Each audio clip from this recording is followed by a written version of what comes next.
మనకి 7వ తారీఖు నుంచి 14వ తారీఖు దాకా ఈ ప్రోగ్రాం గురించి మన డీడీ గారు పూర్తిగా మీకు అర్థమయ్యేటట్టుగా చెప్తారు.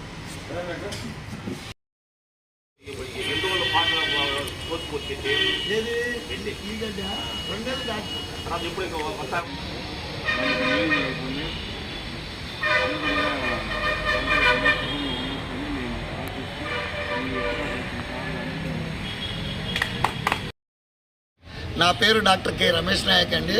నేను ఉప సంచాలకులు పశుసంవర్ధక శాఖ కావలి డివిజను.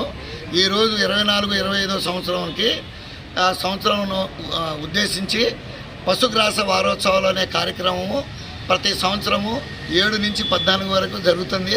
అందులో భాగంగా ఈ పశుగ్రాస వారోత్సవాల కార్యక్రమం ఈరోజు ఏరియా పశు వైద్యశాల బుచ్చి గ్రామంలో రైతు సోదరులు మన పశు వైద్యాధికారులు యానిమల్ హస్బెండరీ అసిస్టెంట్స్తో మేము ఒక కార్యక్రమం ఏర్పాటు చేసుకున్నాము.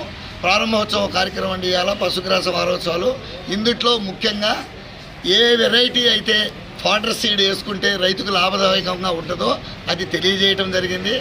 అలాగే మాగుడు గడ్డి కానీ, పాతర గడ్డి కానీ, మొక్కజొన్న కానీ, సోబాబులు కానీ ఎంతెంత మేపాలా, మేపితే ఎంత లాభం వస్తుంది, ఆర్థికంగా రైతు సోదరుడు ఏ విధంగా ఆర్థికంగా అభివృద్ధి చెందుతాడు, తద్వారా అతనికి ఆదాయం వస్తుందనే కార్యక్రమంలో ఈ improved variety of fodder seed, improved variety of fodder crops, fodder conservation గురించి రైతు సోదరులందరికీ తెలియజేయటం అయింది.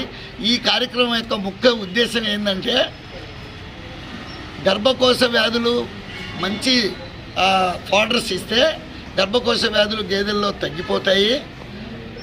పశు పోషకాలు, ఖనిజ లవణాలు, మిశ్రమ పదార్థాలు ఎక్కువగా ఉన్న ఫాడర్ తయారయ్యే దాంట్లో మనం మేపితే తద్వారా పాల ఉత్పత్తి పెరుగుతుంది. పాల ఉత్పత్తి పెరిగిన దాని తద్వారా వెన్న శాతం కూడా పెరుగుతుంది. పాల ఉత్పత్తి పెరగడంతో పాటు వెన్న శాతం కూడా పెరుగుతుంది కాబట్టి రైతుకి చాలా లాభదాయకంగా ఉంటుంది. సో వ్యాధి నిరోధక శక్తి కూడా పెరిగి ఎక్కువగా గేదెలు సూడి నిలవటానికి ఉపయోగపడుతుంది.